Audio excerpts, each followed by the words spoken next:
So this is 4.1 antiderivatives and indefinite integration. It is a process that is basically the inverse of differentiation. We are going to undo these derivatives right here. A function f is an antiderivative of f on an interval I if f prime of x equals f of x for all x in I. So to find a derivative of x cubed, all you have to do is put the exponent to the front and then subtract it by 1. So it will become 3x squared. And then for this one, you just do the same thing as you did for the first. You put the exponent in front and subtract it by the first. And all you have to do, you don't have to put anything here since it's just a constant. And then you do the same thing for this, so it will just be 5x to the 4th. And then to find the antiderivative for this one, you just put back the number in front of it and put it as the exponent. And then make sure to put plus c, just because to make sure if there's any other number afterwards. So now up next is differential equations. For here we have a y equals for the general solutions, and then for the differential equations it is y prime equals -3. So for this one, all you have to do is put this function into this function right here. So it'll just be -3x plus c, just to make sure if there's any other numbers afterwards. And then for this one, you plug in 4x into for x, and then 3 for n plus 1, and then 3 plus 1 for that. So it will be 4x, 3 plus 1 all over 3 plus 1. And it will become 4x to the 4th all over 4, and this will cancel out, so it will just leave you to x 4th plus c. Alright, so then example 2 says describe the antiderivatives of x to the 4th. So you have to do it to the integration rule. So just x to the 4th times dx equals, and you just use this rule again, which is just x to the 4th plus 1 all over 4 plus 1, and it will just become x to the 5th all over 5 plus c. Okay, so now we're going to rewrite before integrating, which is just rewrite, integrate, and simplify. So for example 3 for a, there's an integration of 1 over x to the 5th power times dx. And we're just going to do the same thing as we did previously, where we had to add the exponent plus 1 and all over plus 1 for the exponent again too. So we can rewrite this. It's the same thing as the integration of x to the -5th, because remember, any exponent that's at the denominator is a negative. So it'll just become x to the -5th power times dx. So now all you have to do is just add 1 to both exponent. It's -5 plus 1. So then it'll just turn into x to the -4th over -4th plus c. And this could be rewritten as -1 over 4x to the 4th plus c. That's because this is a negative, so you can bring it down to the denominator. Then for example 3b, there's an integration of the square root of 3 all over of x times dx. So this is just the same thing as x to the 1/3 power times dx. And after that, all you have to do is just add 1 to the exponent, which is the same thing as, just make sure you have the same denominator, so it'll just become 3 over 3, all over 1 over 3 plus 3 over 3.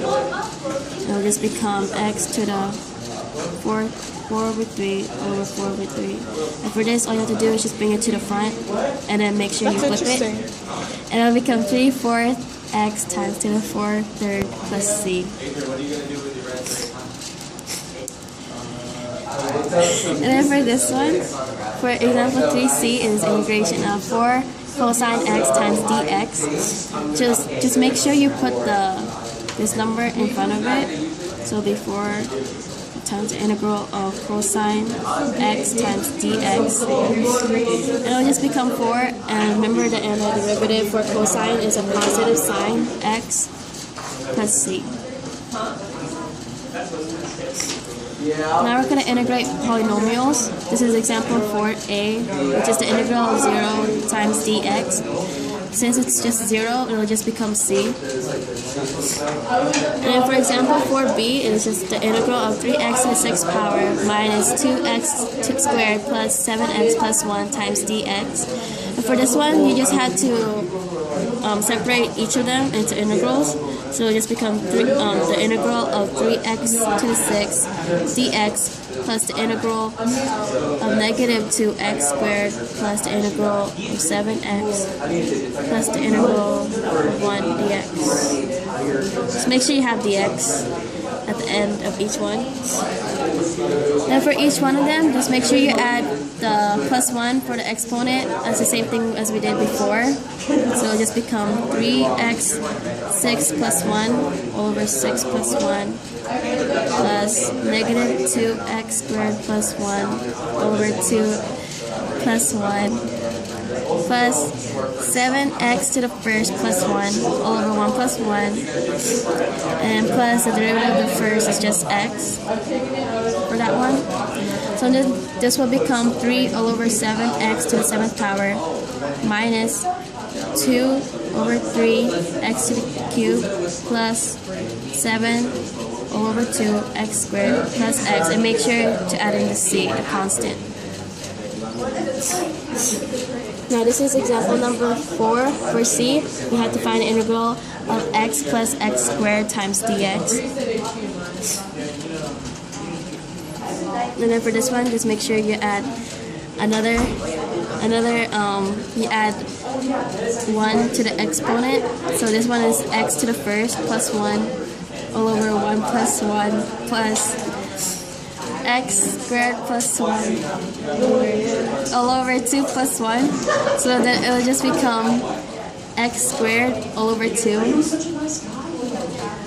plus x cubed all over 3 plus c. This could be rewritten as 1/2 times x squared plus 1/3 x to the 3rd power plus c. So now we're gonna rewrite. There's more rewriting before integrating. So this is example 5. You have to find the integral of t squared minus 2t to the 4th power all over t to the 4th times dt. As before, we're gonna separate this into different integrals again. So it just becomes the integral of t squared all over t to the 4th times dt, which is this part right here, minus the integral of 2t to the 4th all over t to the 4th, which is this one right here, times dt. And then when you do the integral again, make sure, well, this one could be simplified, so it will become the integral of t to the negative 2 times dt minus the integral of 2 dt, since this could cancel out. So now this will become, you add plus 1 to the exponents, so it'll become a negative t to the negative 1 minus 2t plus c, and this could be rewritten as negative 1 over t minus 2t plus c. And for the last example, for example 6, we have to find the integral of cosine x all over sine squared x times dx. And we just have to turn this. We can rewrite this so it could be more easy. It will become the integral of cosine x all over sine of x times 1 over sine of x times dx. And if you guys, this is one of those.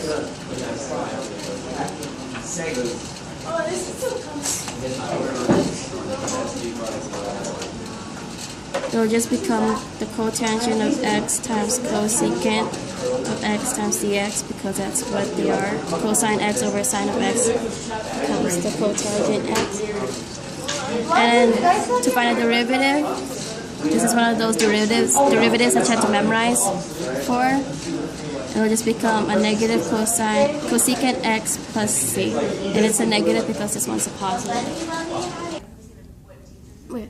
So now we're going to find a particular solution. So for example 7, we had to solve the differential equation. So for a, it is f prime of x equals x plus 1 squared, where f of negative 2 equals 8. So for this, we had to integrate both sides. So then it will just become f of x equals, and then remember for this, you had to add 1 to the exponent all over the exponent plus 1. So then it will just become 1 over 3 x cubed plus x squared plus x plus c. Just don't forget the constant. Now we had to plug in negative 2 for x, and we had to equal that to 8. So then just become 8 equals 1 over 3 times the negative 8, because the negative 2 to the third power is negative 8, plus 4. Since negative 2 squared is a positive 4, minus 2 for x, plus c. Then for this, all you have to do is just find the value for c. So find the value of all of these combined together, and then make sure when you find that number, you have to add it or subtract it to 8. And it should give you a 26 all over 3. And then after that, that will be the c value. So then just plug it back into your original equation, which is the 1/3 x to the cube. So it'll just become f of x equals 1/3 x cubed plus x squared plus x plus 26/3. So then for b, it is f prime of x equals negative sine x, where f of 0 equals 2. And then so we have to integrate both sides again, which will just become f of x equals the cosine of x plus c, since the derivative of negative sine x is a positive cosine x. So then you just plug in 0 for x, and then it has to equal 2, so it has to be 2 equals cosine of 0 plus c. So it just become 2 equals, and the cosine of 0 is 1, so it's 1 plus c. Then you just subtract 1 from both sides, and it'll just become 1 equals c. And you just plug it back into your original equation again, so it'll just become f of x equals 1 plus cosine of x. And then for c, it is f double prime of x equals 60 to the 60x cubed, where f prime of 1 equals 17 and f of negative 1 equals 2. So again, we have to integrate both sides, and it'll just become f prime of x equals 15x to the 4th plus c, because we had to add 1 to the exponent and stuff. So then you have to plug in for this one, since this is an f prime, we do it for this.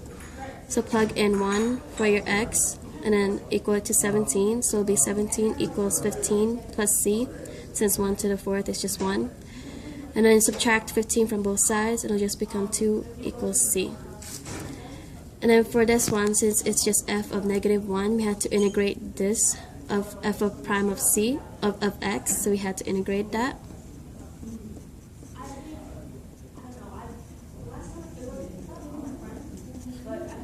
Which just becomes f of x equals 3x to the 5th plus 2x plus c.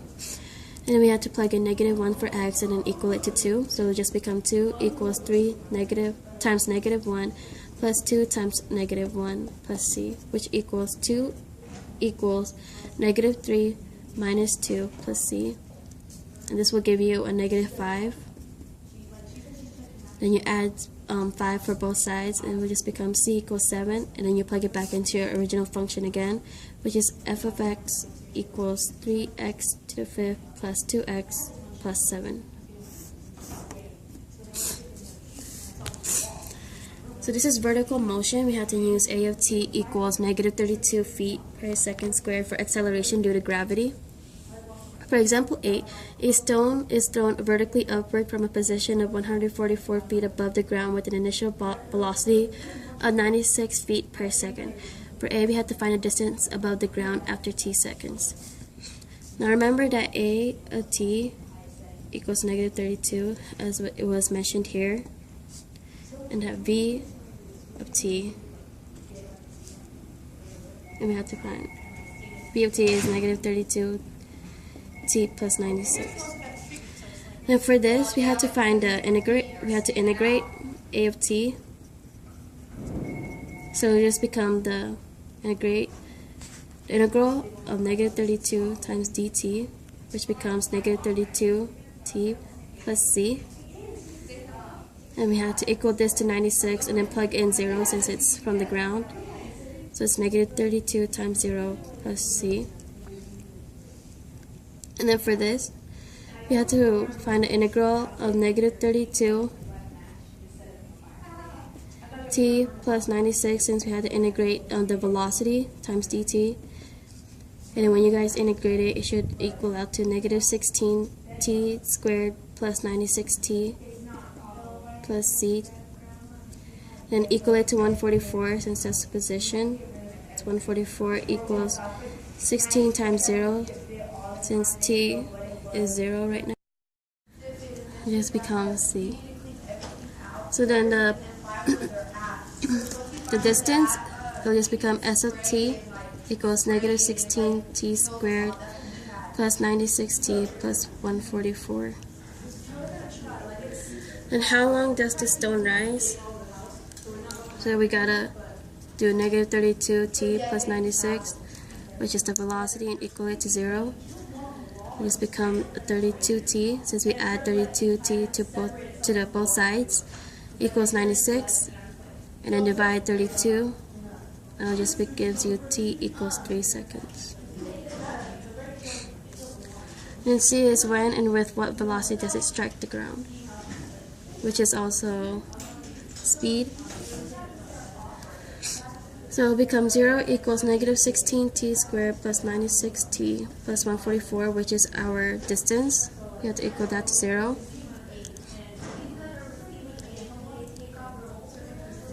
Now it becomes 0 equals t squared minus 6t minus 9. And then you have to do the quadratic formula and plug it in.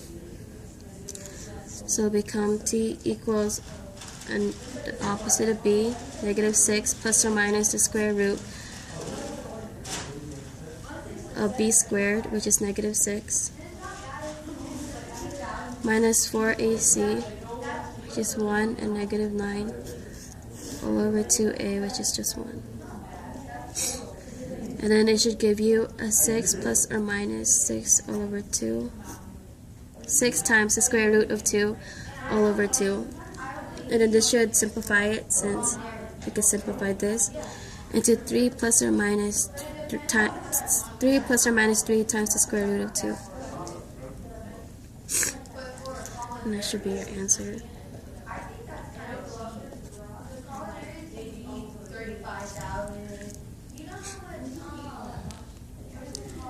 And then for the last one, it's just the velocity times this function right here, which is just 3 plus 3 times the square root of 2,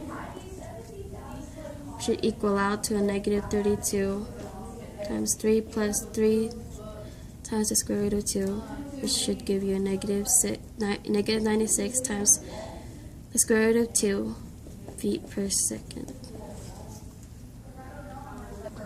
Okay, so then we are doing rectilinear motion, which is where a particle that can move either direction along a coordinate line. Consider a particle moving along an s-axis where s of t is the position of the particle at time t, where s prime of t is its velocity and s double prime of t is its acceleration. Note, a particle moving in a negative direction where v of t is less than 0 is speeding up when its acceleration is negative, where v of t and a of t is the same sign, which means it's speeding up.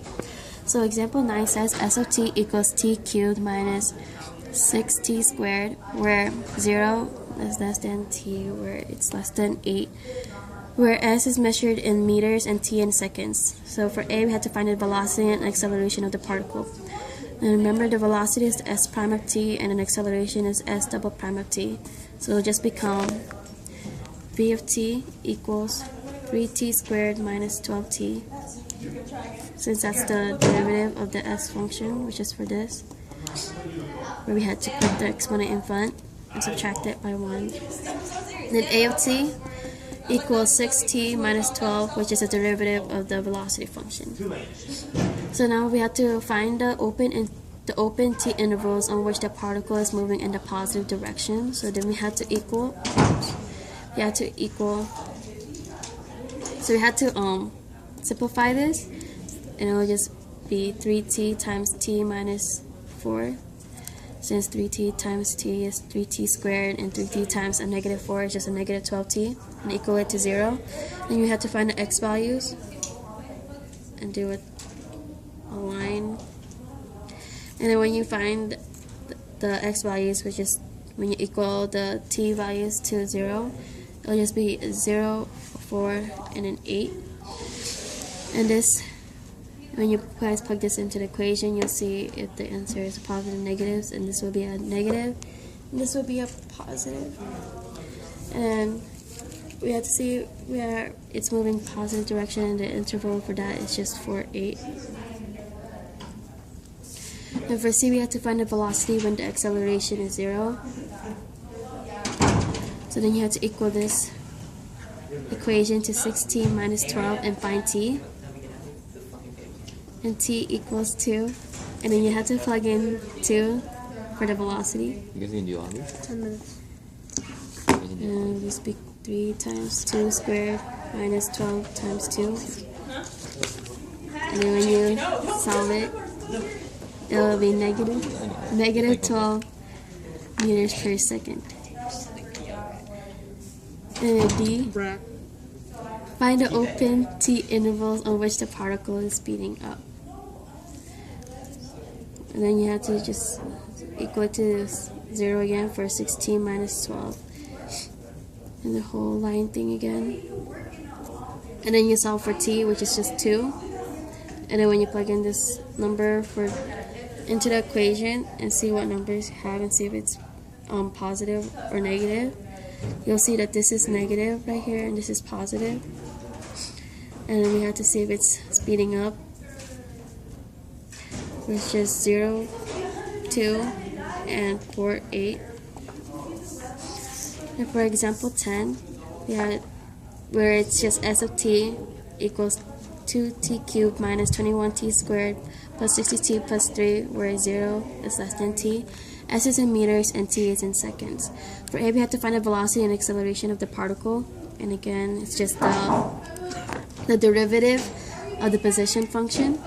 So v of t will just be 6t squared minus 42t plus 60.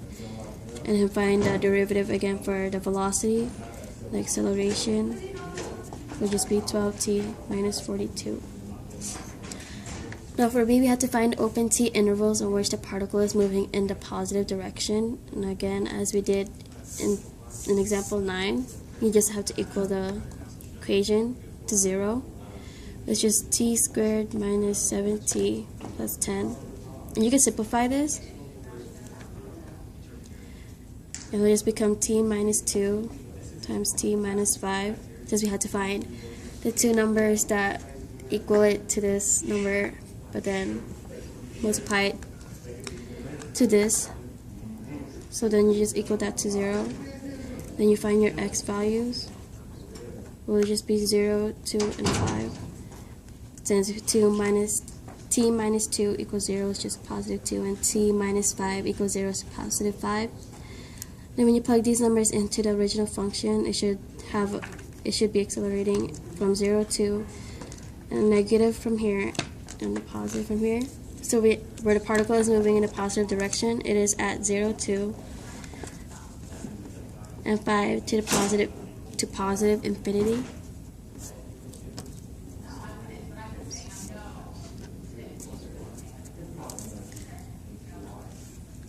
And then for C, we had to find the velocity when the acceleration is 0. So it'll just be v of 7 over 2 equals 147 all over 2 minus 294 all over 2 plus 120 all over 2 And then when you add these and subtract them all together, it'll give you negative 27 all over 2. And you got this value of 7 over 2 when you equal 12t minus 42 to 0, and then find the t value, and it'll just give you a 7 over 2, also known as 3.5. And then negative 27 all over 2 is also known as negative 13.5 meters per second. And last, D, find the open t intervals on which the particle is slowing down. So then you do the line thing again, and you plug in 3.5, also known as 7 over 2. And plug in any numbers from the left side of 3.5 and the right side of that into the function and see if it's positive or negative. And it's going to be a negative on this side and a positive on this side. On which the particle is slowing down, and the particle is slowing down from 0 to and 7 over 2, which is 3.5 from 5.